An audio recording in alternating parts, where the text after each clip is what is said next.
Welcome and good morning, everyone. Thank you for joining us today for the webinar, Fostering Growth Through Continuous Learning. My name is Amanda Cole, and I'm the Assistant Director for Strategy Planning and Implementation with Illinois Extension.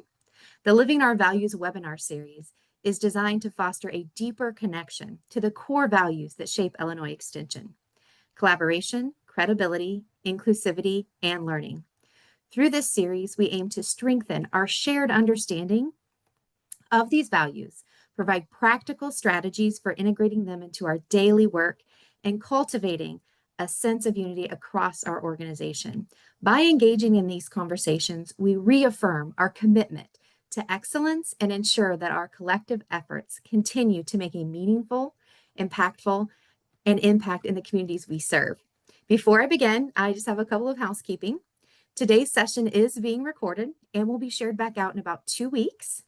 You can submit questions anytime during today's session using the chat feature at the bottom of your screen, and we have also reserved time for questions at the end of today's presentation.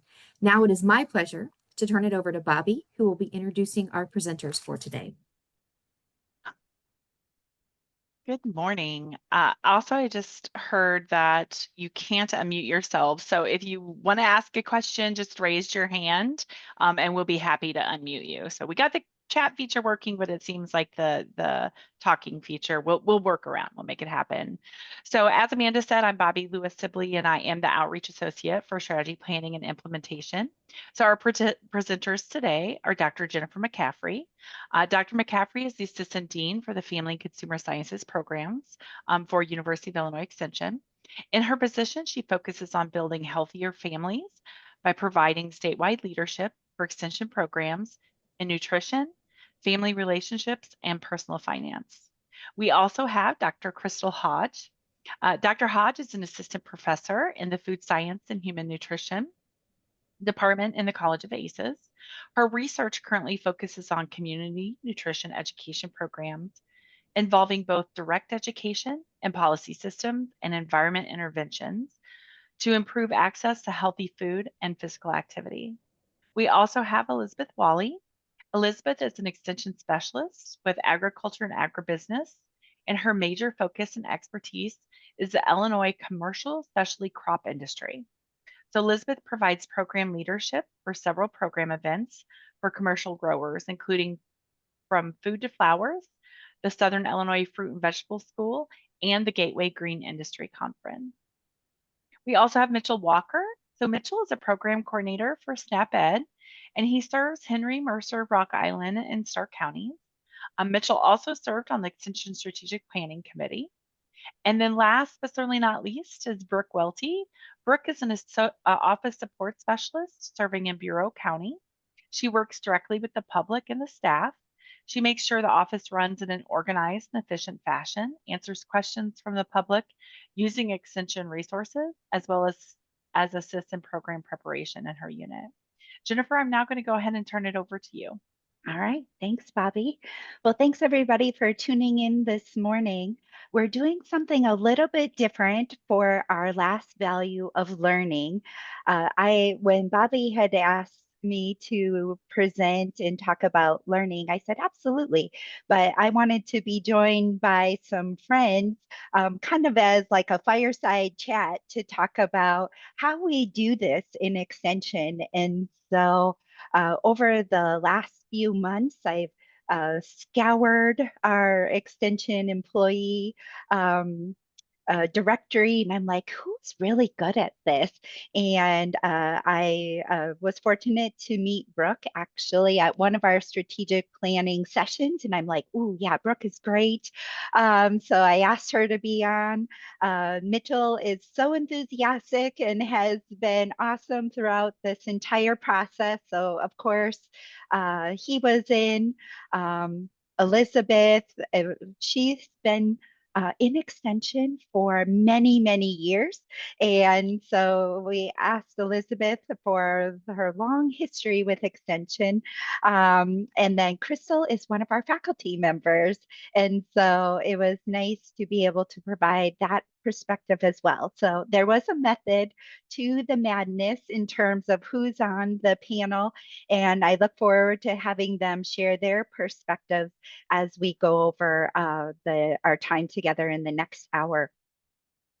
So I just wanted to get us into the topic a little bit this morning. Amanda did a really nice job talking about why we have our values. And as she mentioned, this is the fourth in our series. And to prepare for this, I actually did a little bit of digging into kind of why values are so important for an organization. And one of the things that really stood out to me was that values carry little weight unless they're tied to a measurable and visible activities and behaviors. And so as we so I have a challenge for you, given that this is the last value that we're going over. But think about all four of the values that we've gone over. And when you see somebody embodying the values or really doing actions that get to the heart of these, celebrate them, call them out, say, oh my gosh, that's great. Like you are embodying our extension values and really highlight that effect. And so that's my challenge for you over the next 6 months as you see people doing various activities and say, hey, that really goes towards our value and extension. Thank you for doing that. So I just wanted to put that challenge out there at the beginning as these should be visible. These should be things that you see all of us doing. So today's topic is learning. And so I was just going to read how this came out as we refreshed our value for learning. So we deliver evidence-based knowledge through teaching, collaboration, and partnership that provide those we serve with varied opportunities for growth, well-being, and resiliency. So as we look at embodying that value of learning, I have looked at learning so many different ways in extension. This is actually one of my passion areas. So that's, I think, why Bobby had asked me to lead this session.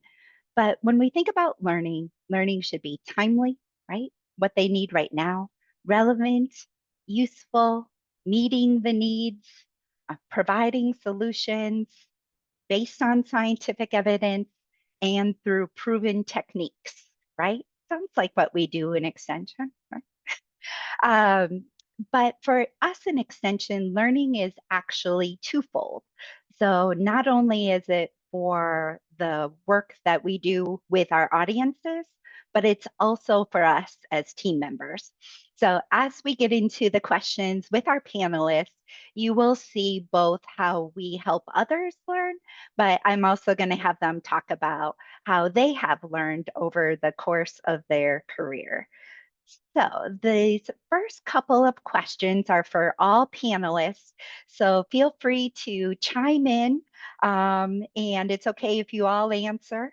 So I'm just going to get us started. Hopefully, you're supposed to do a softball one, but maybe this one was more challenging than you think. Um, so as an extension team member, what has been the most interesting you decided to learn since you started in your role? Uh, So, does anybody want to get us started on the most interesting they've decided to learn over the course of their time? Jennifer, I did have kind of a challenge of narrowing it down. Being so many years, I kind of looked through my list of professional development that I did over the years, but there's one, and it's kind of silly that keeps coming back to me, is I did a wilderness, safety course. So if you're out and about and get injured in various ways, and it's not like the heart attack type stuff, it was like, fell down in a ravine or got cold or got hot or ticks, not, all this type of stuff.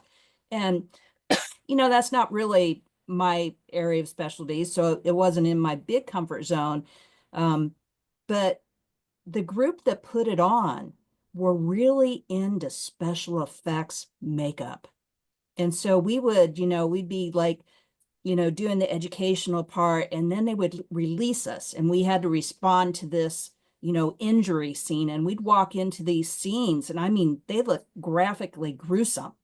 And I was so caught up with how they managed to pull off, like axe wounds, and it looked like they were frozen, that I forgot that I was actually supposed to be responding to, injuries. And I realized everybody else was the same way. But, it really drove home to me, when we're teaching the realistic situation, that sometimes we talk about conceptual things, but when we, create environments where we're really in it, I think that kind of thing really drives it home. So it really kind of sticks with me because I was so horrified by some of the, accidents that I was being asked to respond to. Thank you, Elizabeth. That now I'm just envisioning all of that. Like that is really quite the experience. Well, it kind of ramped my anxiety up on, oh God, what are we going to see next? Right, right. Well, that is awesome. Other panelists of the most interesting thing you decided to learn. And this is all relative, right? We all have different experiences. I would say, like for me as office support, it's not necessarily sometimes that you decide to learn, it's that you need to learn and learn it quickly. Um, I've I've learned a lot about 4-H and what it means to extension. I had the opportunity to kind of step in, on maternity leaves for program coordinators.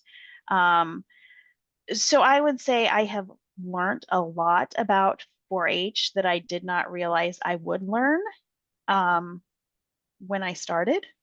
Um, other than that, we learn a lot as office support. We learn a lot because we get all of the questions, and everyone else gets their specialty.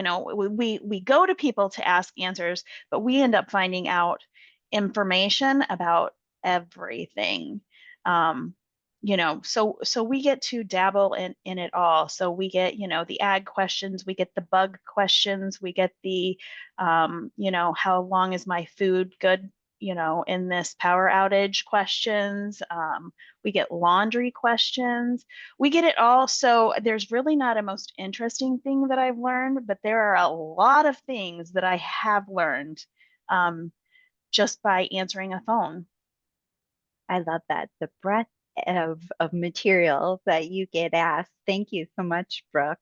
And that's why I had you here because I knew you had learned so much. It's awesome.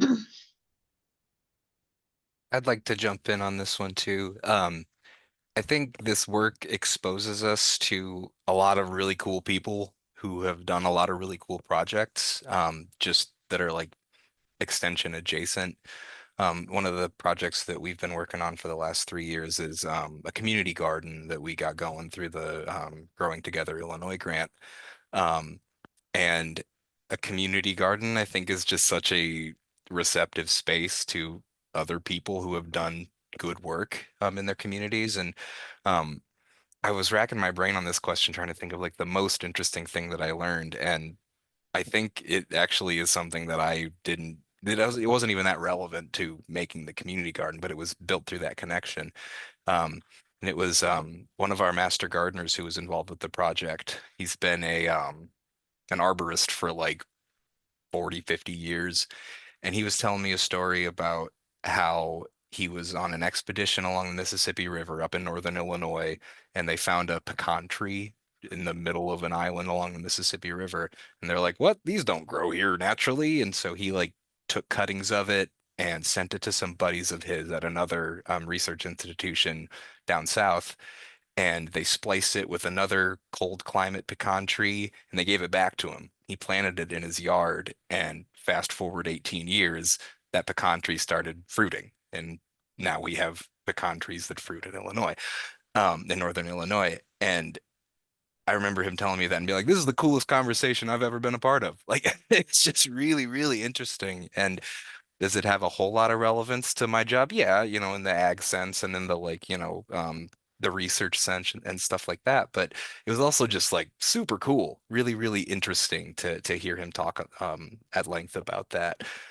So that's one of the things that I'm grateful for about this job is that it allows us to talk to cool people who have done really cool work.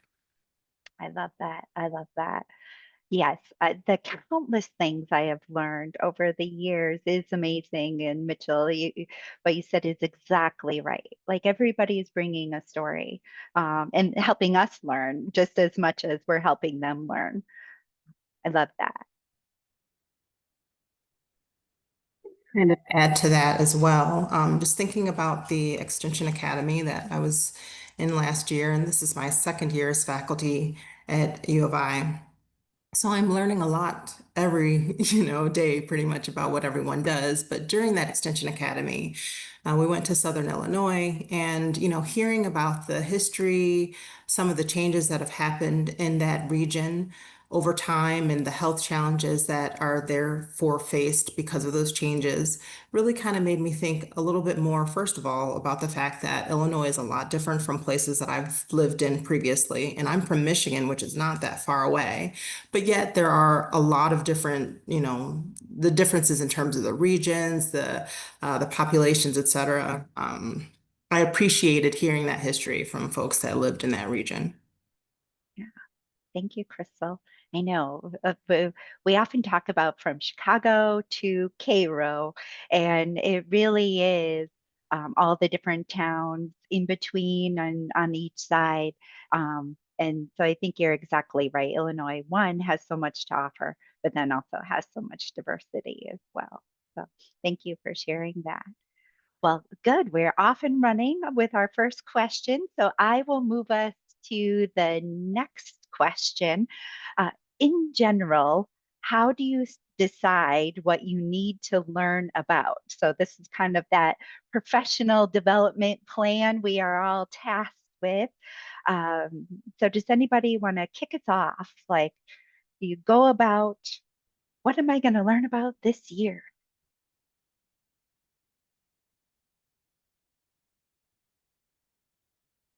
Guess we'll go in the same order, make it easy for us. I thought about this one and simply put, I really think about, things that are going on around me and evaluating where my deficiencies are, or something that I want to beef up. That sounds kind of harsh, but that's really what it is a self-deficiency on it. And so, all of us probably, if we break it down, I was making my, looking through my list. So, sometimes it's subject matter, specifically specialty crops, something very croply related. Sometimes it's technology. I need to learn a new piece of equipment, a new piece of software, something, like that. Sometimes it's a cultural competency, that I need to know, about working with a different group, a different community or something. And I have to, do some work in that. I work enough with volunteers that there's been a lot of volunteer management types of things, running meetings, so forth and so on, and the hosting of meetings.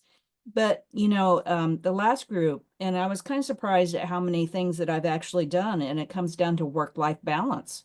It's something that's driving me crazy. This has taken too much of my work life. I've really spent quite a bit of time, going to different trainings on how to manage those types of things. So I'm gonna just say, a deficiency or solving a problem or helping me, solve a problem is how it works for me. Thanks, Elizabeth.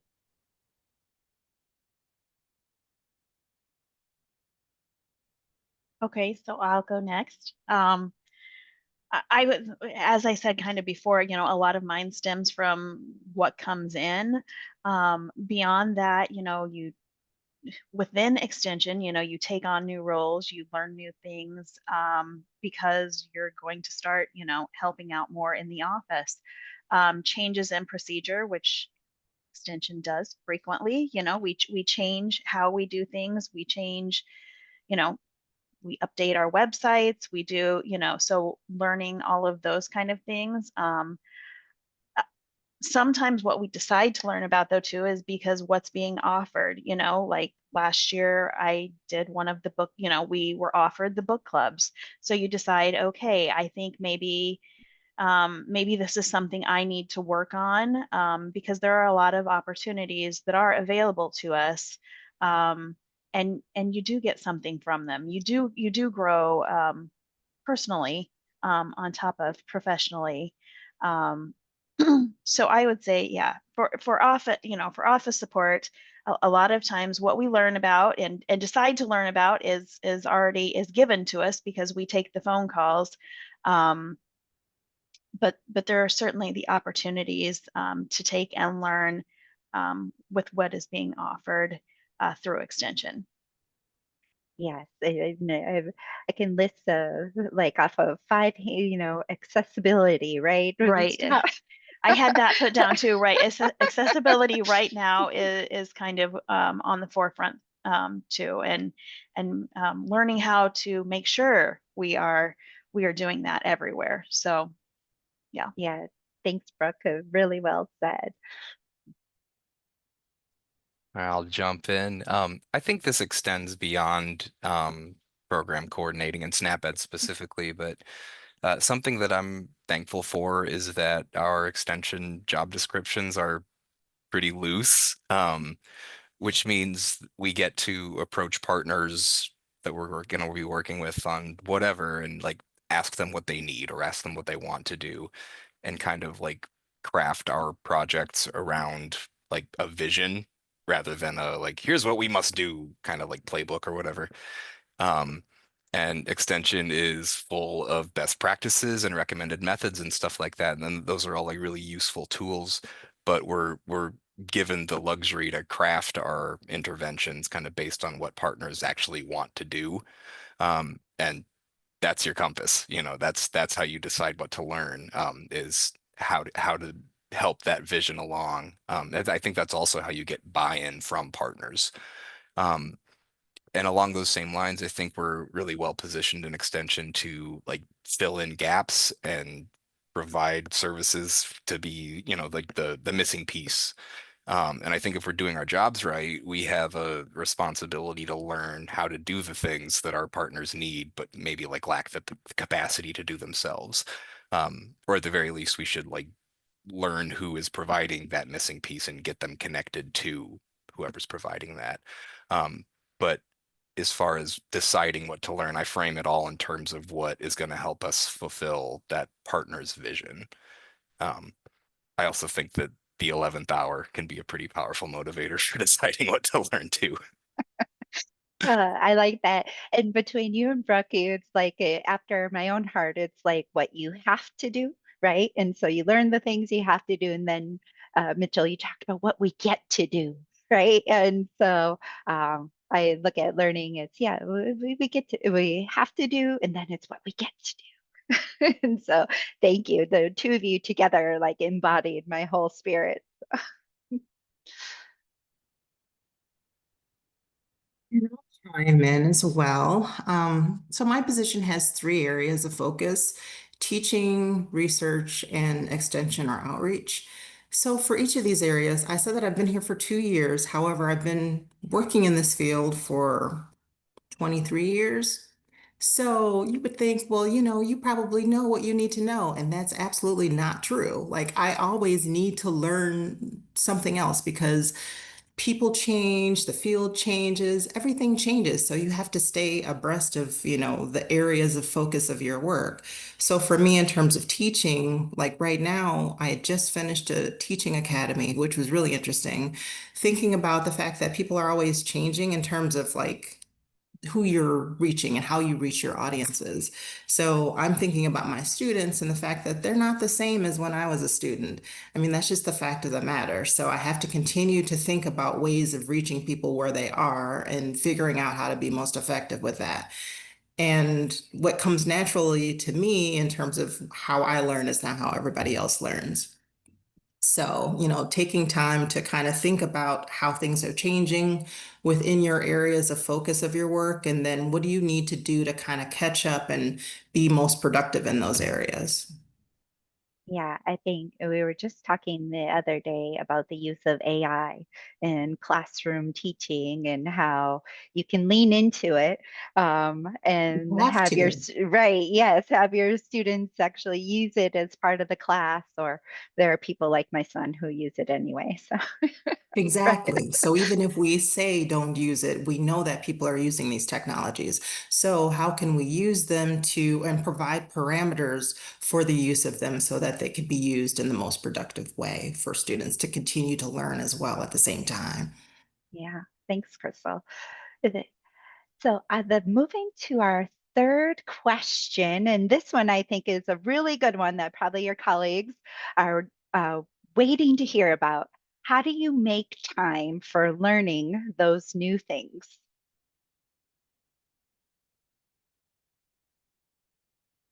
You know, I came to the realization that my mindset is that this is just something that is done. I don't feel like I'm making time or finding time. It's just like, you know, you're going to eat lunch or you're going to eat dinner. I it is just something that when an opportunity comes, I put it on my calendar. So I'm on for me, it's just a mindset, it's just my natural way. I totally value knowledge, and that's just how my mind works all the time. That's awesome. Yeah, and when I asked Elizabeth to be on the panel, she already had it on her calendar, so it was already here. So that is true. I can attest to. She just puts it on her calendar. I love that, Elizabeth. Thank you. I totally agree. I mean, with what Elizabeth says, I mean, you just you make time for it. You work around interruptions. I guess you change the way that you can learn, you know, no longer can you sit and necessarily be uninterrupted, you know, but you learn to work around that. You learn you know, you learn to just I don't know. You work around the interruptions. You work around the interruptions, but you somehow have changed the way you take in information to keep it. Yeah, yeah, like a natural part of Right. Just the natural part of it and being able to set stuff, you know, to be able to jump and do many things at the same time, but still be able to keep what you've heard and what you've learned. right. But are we going in order? Yes, Mitchell. Yeah, sure, I'll jump in. I myself am not as naturally gifted, I guess, at just automatically learning.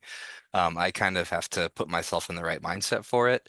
But a kind of tool, I guess, that I use to get myself in that mindset is that I treat it like a hobby almost. Like I think one of the principal joys of being a human is like getting better at something.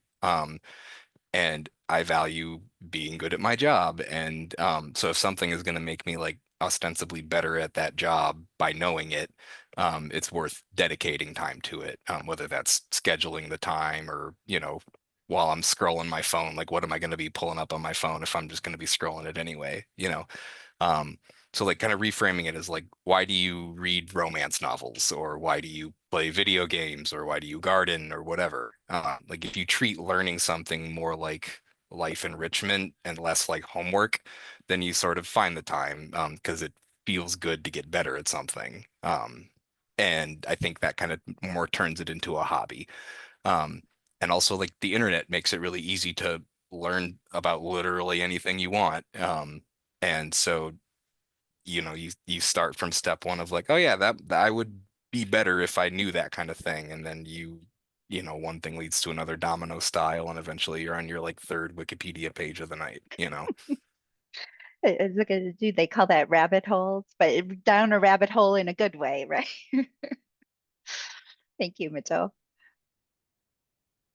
We'll be the outlier, and it's okay.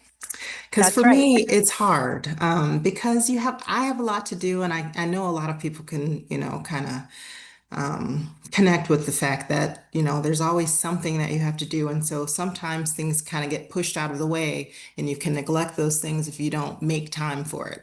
So certainly the common theme here is that you have to make time for it. But for me, I have to be very, strategic at how I do that. So either it's scheduling some time, and I do a lot of reading in the morning while I'm drinking coffee. That's my personal enrichment time.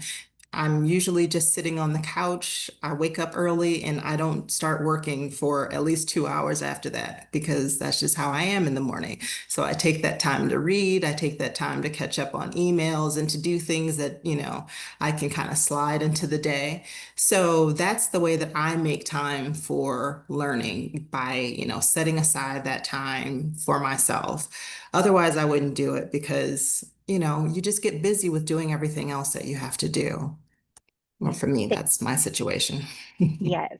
Thank you all for your honesty and that. And we know that there's all different types of learning styles. And so this is working out great, each bringing different perspectives. So I have a few questions for the specific panelists. And it's so funny because this is actually my questions fall in the same order that you have been going in. So I'm going to start with Elizabeth again. So you are our most senior panelist with years of experience. Can you talk about your approach to ensuring that you have the most up-to-date information for the audiences you aim to serve? Well, I think it was kind of mentioned a little bit in our discussion is with our partnerships, but it also, for me, is my working relationship with not only partners, but peers and belonging to professional organizations. And so over the years, I have build up where I'm, whether I'm just casually on email discussion groups within my peer group or whether I'm working, with a group, a lot of times that's when, someone's research will show something that I need to know about, or they will reveal some issue in production that has come up and working its way towards me. And so I'm going to say that, for almost everybody, whether it's professional peers or whether it's professional organizations or just partner groups or community groups, it's these building these relationships that really kind of tie you into what's going on and giving you a heads up on whether it's a needs assessment or whether, it's something that, for me personally, that I need to get out to grow. And I can just give a real simple example. One of my colleagues that's the fruit specialist for University of Kentucky, talking to him on the phone, and he had just got back to a meeting that I wasn't able to attend, and he gave me the highlights. He told me everything that I needed to know, things that are changing, and I was able to put it out to newsletter on growers. And that was just building those relationships, with people. And so I'm going to say, the obvious answer is that, Crystal mentioned reading. A lot of that, is catching up on, reading and what's going on. But I'm going to say for me, one of the key things, and, I'm going to highlight that, I belong to the International Fruit Tree Association, and they go on a study tour every other year. And so, I was able to go to South Africa with them and see the wholesale industry and see their labor, one of those cultural competency types of things. But again, that came through professional, membership with peer groups that really help guide me and keep me up to date on, hey, I better look into that and see what I need to know. Yeah, thank you, Elizabeth. That network can be so powerful.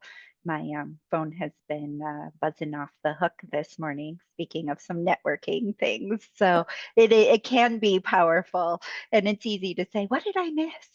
So even when you can't be there, I love that.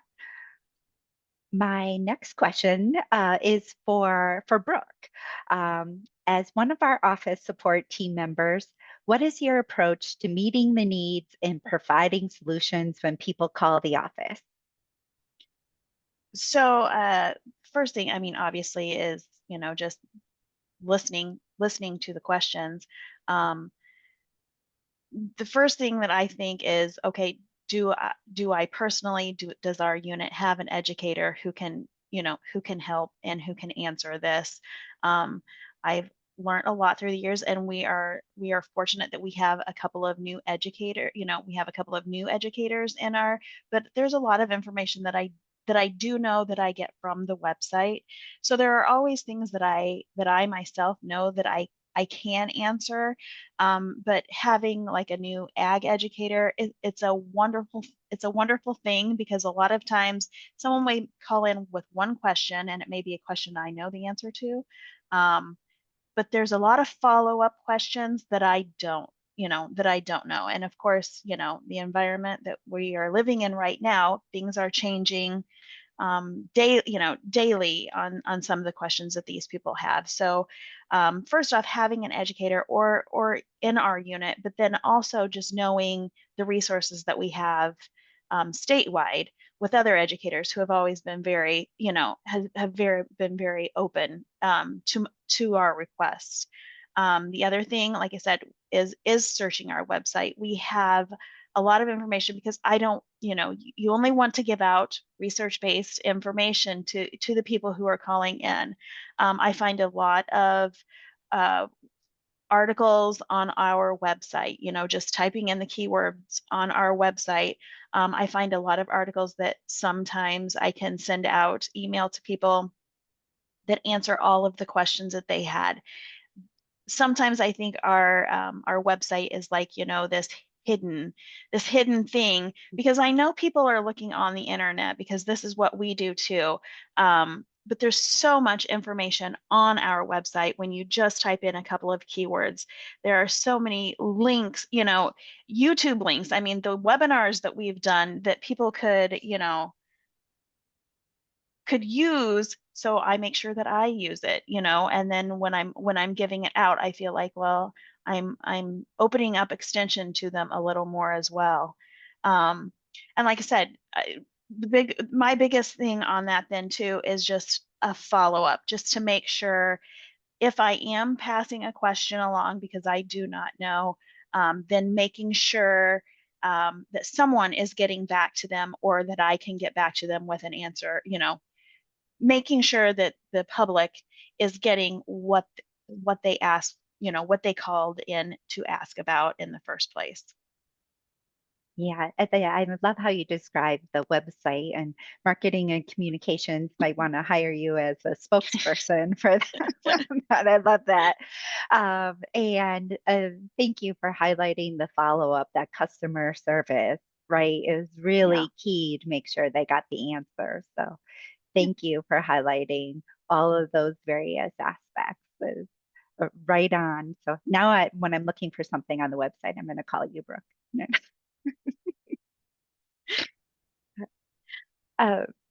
It's a question for Mitchell. So you highlighted how you work with many different organizations as a program coordinator and in your role.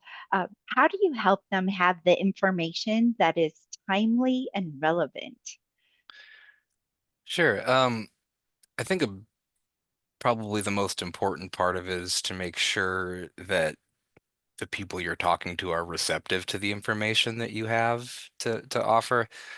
And I think you do that a couple different ways. At least in my experience, the most efficient way to get that information across in a way that's well received is to like share or match their enthusiasm, or drive up the enthusiasm, like just get really jazzed about the projects that we're working on together and stuff like that.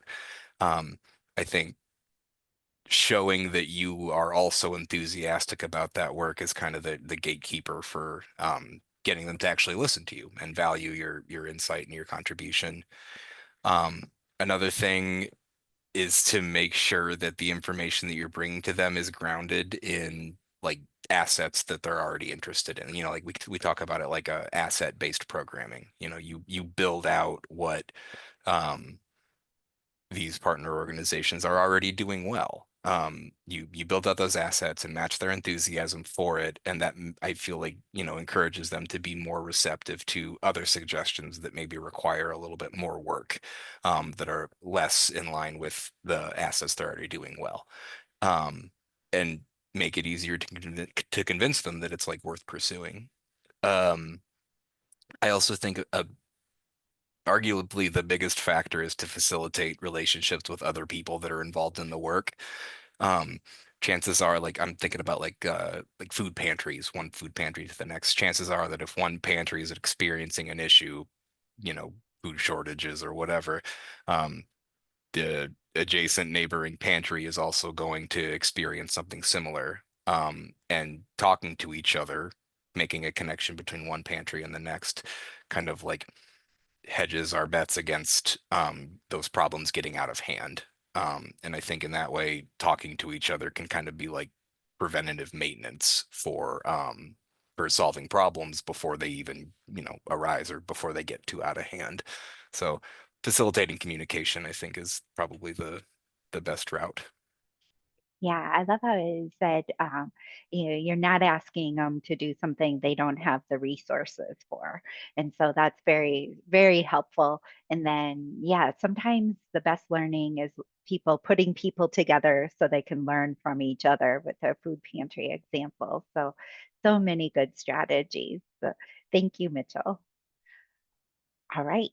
Uh, Question for Crystal. From our faculty specialist perspective, can you describe how you work to ensure we have the latest scientific evidence and or techniques as we're going about to solve some of these emerging issues? For sure. Certainly, the faculty specialists focus their research in areas that can certainly inform extension practices and things of that nature. Again, going off the fact that this is my second year, I'm still in the process of establishing my research area. And so I have some small projects that certainly have that potential to inform practices over time. And that will become, more and more relevant as time goes on. I think secondarily, also important is just being involved in different things that will expose, you yourself to research. So for example, I do a lot of reviews for articles, submissions, abstracts for conferences, and that then exposes me to what other researchers are doing so that then I can kind of keep abreast of, what are some of the, latest developments and what's coming out in the research or the publications, et cetera, that are pertinent to the areas that I work in. And, that also gives me ideas as well for research. And then another thing could be participating in national organizations or other, just like Elizabeth mentioned, professional development organizations, et cetera. So one that, for example, that I participate on is this Nutrition and Obesity Prevention Research and Evaluation Network. And this group is fantastic. Well, they have different areas that they focus on, but I focus on the rural health and food access specific group that, then every month there are presenters that talk about their research. Again, that keeps me abreast of what others are doing in that area, and then I can bring that information to the work that we do here. Yeah, thank you, Crystal. Those vital connections and being on the Absolutely. cusp of those that information. Well, thank you all. I hope everybody is having as much fun as I am. And so I am going to turn it back over to Bobby. I think we have some time for question and answer for any of our panelists or myself. So Bobby, Amanda, I'll turn it over to you for the Q&A time. Well, thank you all so much. Great job with the panelists. Loved all the engagement and just all the different information that you were sharing about your individual learning experiences.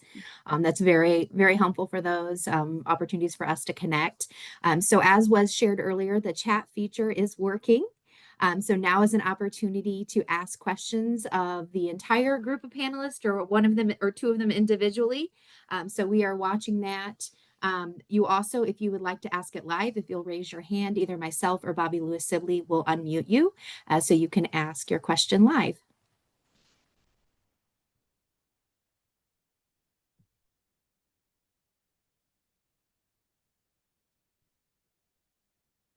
I know that this panel was awesome. They had such a wealth of information. So now you know who to contact if you're ever in need of talking about your learning plan or how we do this.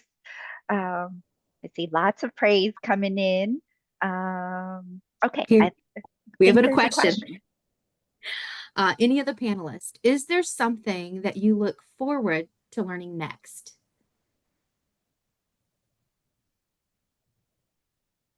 Well, I'm signed up for the GLAD webinar series for the access. I'm very interested in kind of ramping that up. That doesn't sound super exciting like my photorealistic wilderness safety class, but for work, anytime that you've known somebody that has a disability, you look through a different lens completely and realize, that if we can do something to make their life easier, easier to learn, and really have access to our materials. I'm glad that we're starting to have some educational outreach on how best to do that on all the different platforms we are reaching out.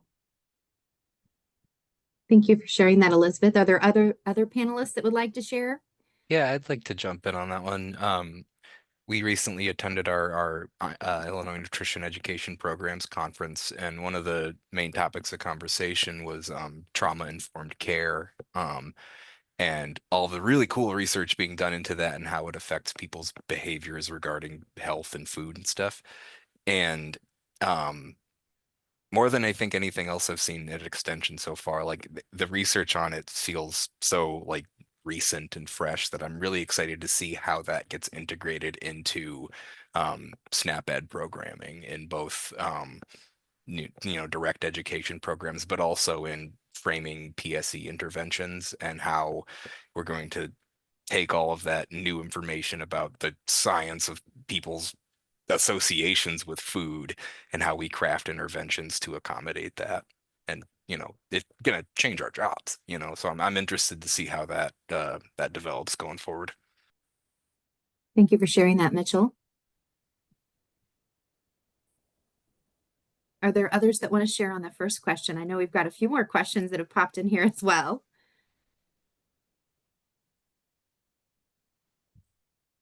Okay, the next one that I see is from Kamaya. What do you see as some of the barriers to learning internally, as well as in our community-based programs? And some of you kind of touched base on this in your responses, but is there anything further that some of you would like to add?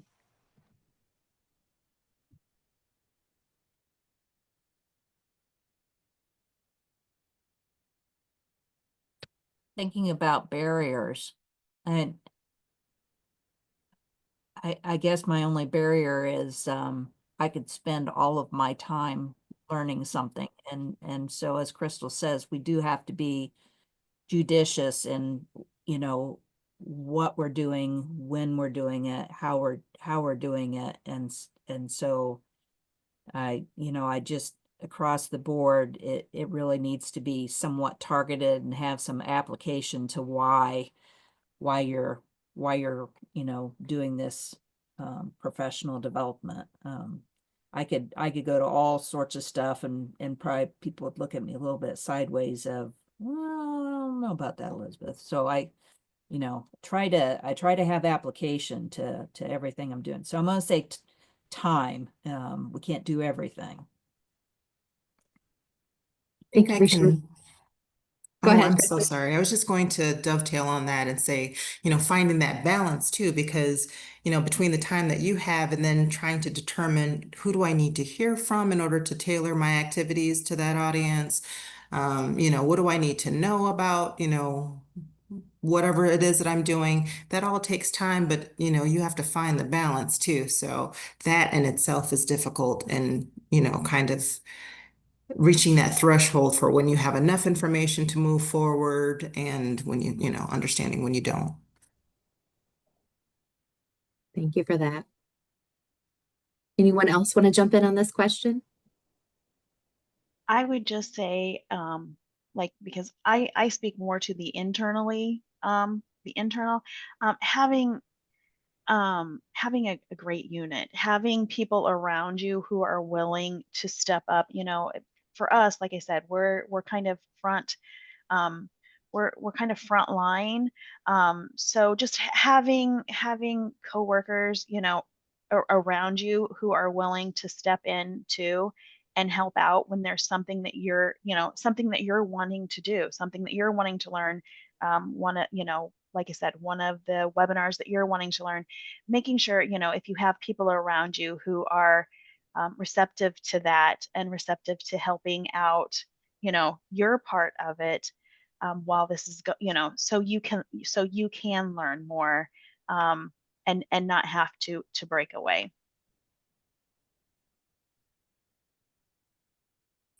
Yeah, I mean, I would like to add on to that too, especially in the with what Elizabeth, you were saying earlier. I think one of the community-based barriers that can happen is, like, for lack of a better term, stinkers who are resistant to doing something in a new way.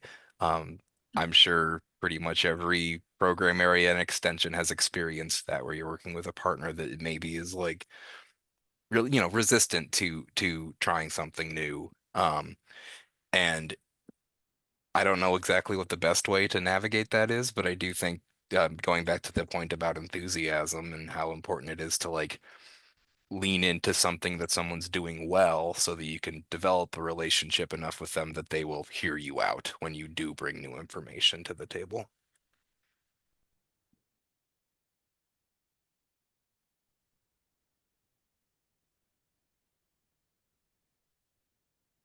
I want to go ahead and move and make sure we get this question answered because I know time, we've got a little bit left, but what skills do you believe are the most critical for extension staff to develop in the next 5 years?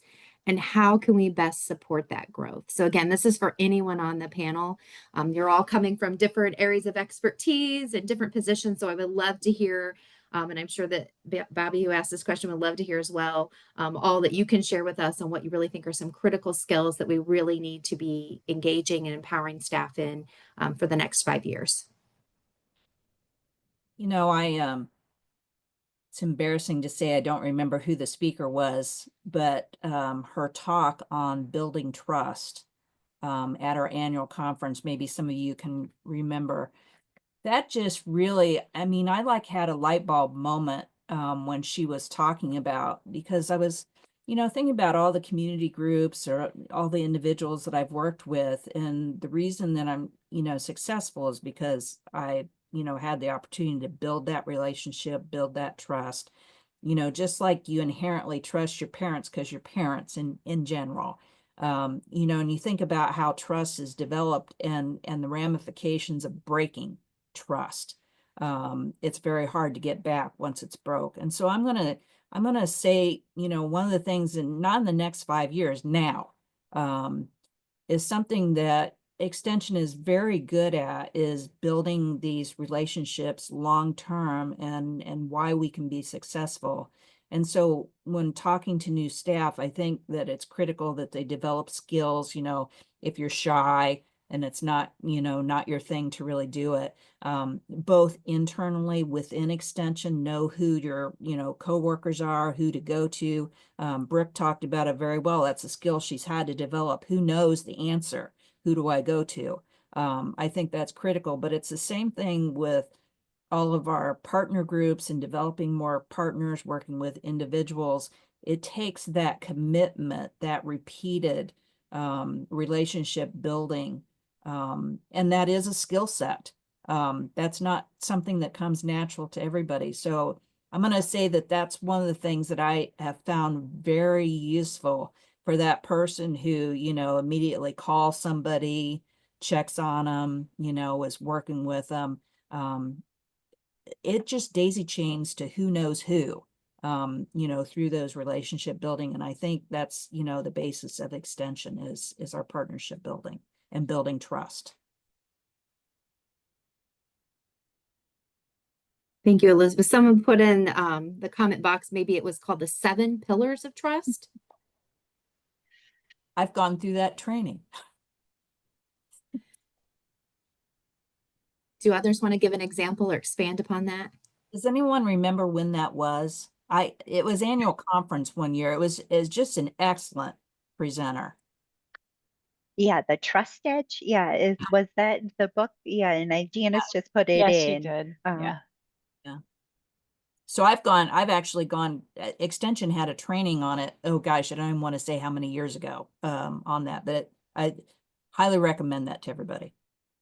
And looking at my bookshelf. Oh yeah, there it is up there, the trust edge. It's I was going to chime in, and I don't know if this is a skill, but like adaptability. And I think Brooke was talking about this, just being adaptable to new things that are coming down. We also have a lot of changes in terms of just communities and funding and different things. And so keeping that open mind, and yeah, adapting to things around us in so many ways, right? It could be changing weather patterns, it could be funding, it could be AI, it could be accessibility, it could be policies and procedures. So the list can kind of go on, but adapting to those new things um, that are coming at us, it seems quite rapidly. I would plus one that adaptability sentiment. I think that's huge. I kind of touched on it earlier, but like I said, Extension has a ton of best practices and recommended methods of doing things, but we're never going to get partner buy-in if we are just trying to take a partner's needs and mold it to our framework. I think we have to take our framework and mold it to the partner's need in order to actually like get people to want to do our programs.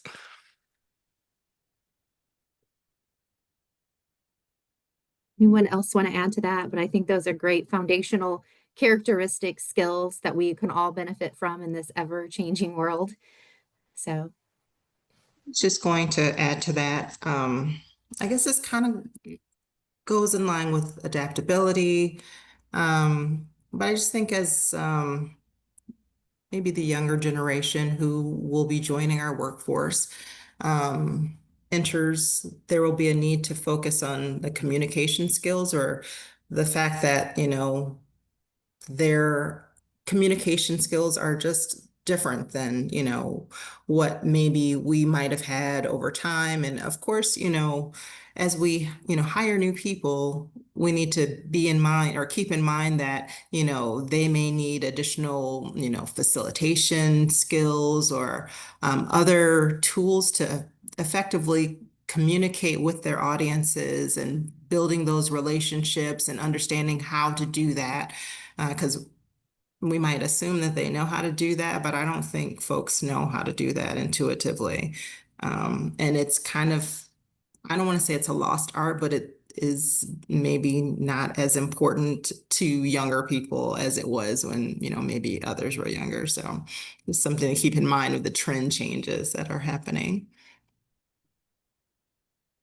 thank you for sharing that. And I know Bobby and I, in some of our listening sessions and engagement opportunities, we've heard that from others in various levels, working with younger individuals. Their communication style is different than what some of us are used to. And so we don't want to assume that they understand. And we need to figure out a way to do some adaptation of our own so that we are communicating better. So there is a question here. One of you, how do you see input from community workers and other extension workers contributing to the growth of extension and thinking about learning, those types of things? Is that something that one of you or a couple of you would like to jump in on? I think so, and I don't know if I think everybody touched on this in some way, but I feel like everybody brings a viewpoint that we can all learn from. And I think as an organization as large as ours, it's important for us to listen. And I think Crystal said, listen earlier, listen to the different viewpoints that we are bringing to each other and learning from each other. I think Mitchell did a nice job talking about peers, putting peers together from the community, but that's something I think we can do internally as well, is bringing our peers together and how we can learn from all the different experiences we bring to the table. I'd love to add on to that, Jennifer, because I agree 100%. And I think that um, keeping in mind the purpose of extension, which is it is to be the vehicle by which research being done at the university level gets disseminated to the public, right? Like on paper, that's kind of like extension's point. But that has to be a reverse loop too. Like that feedback has to come the other direction. And I can't think of anyone more directly involved in the needs of the community than people like community outreach workers or office support, since they are the ones doing more direct liaison with the public. Um, so I think there's a responsibility on behalf of leadership to really take into account the observations and assessments that community workers are informally doing when they're doing their programming, so that that can inform what feedback we give back to the university. Thank you for answering that. Jane has her hand raised, and we're going to use this as our last question. Bobby's going to work to unmute Jane so you can ask your question live. I think I did. Jane, are you able to talk? I didn't. I was trying to do a thumbs up and it accidentally did the raise hand. So I apologize. No, That's thank okay, you. Jane. You have the floor if you want to add anything. I put in the comments, you know, extension is so good about just always encouraging continual learning. And I think that is a great concept to be advocating. So that's all. Thank you, Jane. I think that sums it up nicely as we look to close this session on learning, right? That continuous lifelong learning. And it's been so fun across. I was out at Meyer the other day and I saw somebody with the backpack. And so it's been so fun to see the different merchandise and messaging out in the communities around this. So I want to thank the panelists, but I know Bobby and Amanda, I'll let you officially close us. I was going to say again, thank you to Dr. McCaffrey for saying yes and building a great panel today. So thank you to Dr. McCaffrey, Dr. Hodge, Dr. Wall, and Mitchell and Brooke. You guys were amazing. And now I'm actually going to turn it over to Bobby to finish this out. But you guys did a great job. Yeah, no, thank you so much. I'll just echo Jennifer and Amanda saying thank you to the panelists and giving your time today, but also just thank all of those who are participating today in this learning opportunity. So actually, this session marks the final installment in our 4-part values webinar series. If you miss any of the sessions, recordings have been or will be soon shared out. So then you can catch up on all of them or any of them that you may have missed at your convenience. So, and I know Shelly had a hop off, and sometimes she closes us off with remarks, but she did put something in the chat that I'll read. She just says, "Thank you very much. I have to drop off now, but I thank Jennifer and the panel members for a wonderful session, attendees for good questions, and Amanda and Bobby for leading all the sessions regarding Illinois Extension's values. Thanks for the incredible work, everyone. So take good care." So with that, just again, have a wonderful rest of your day, and thank you everybody for attending. See you later. Bye-bye.